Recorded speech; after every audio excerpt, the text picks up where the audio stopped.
اور محبوب پاک علیہ الصلوۃ والسلام نے فرمایا عبداللہ یاد رکھنا، یہ نوجوان دوست میری بات لکھ لیں، پریشان لوگ میری بات لکھ لیں، جن کے پاس قوت فیصلہ نہیں وہ اس بات کو لکھ لیں۔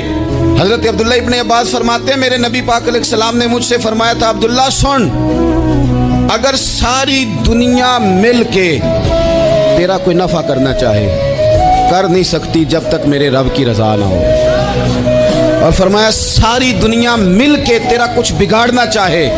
تو عبداللہ بگاڑ نہیں سکتی جب تک رب کریم کی حکمت کا تقاضا نہ ہو۔ لوگوں سے ڈرنا، لوگوں کی طرف دیکھنا،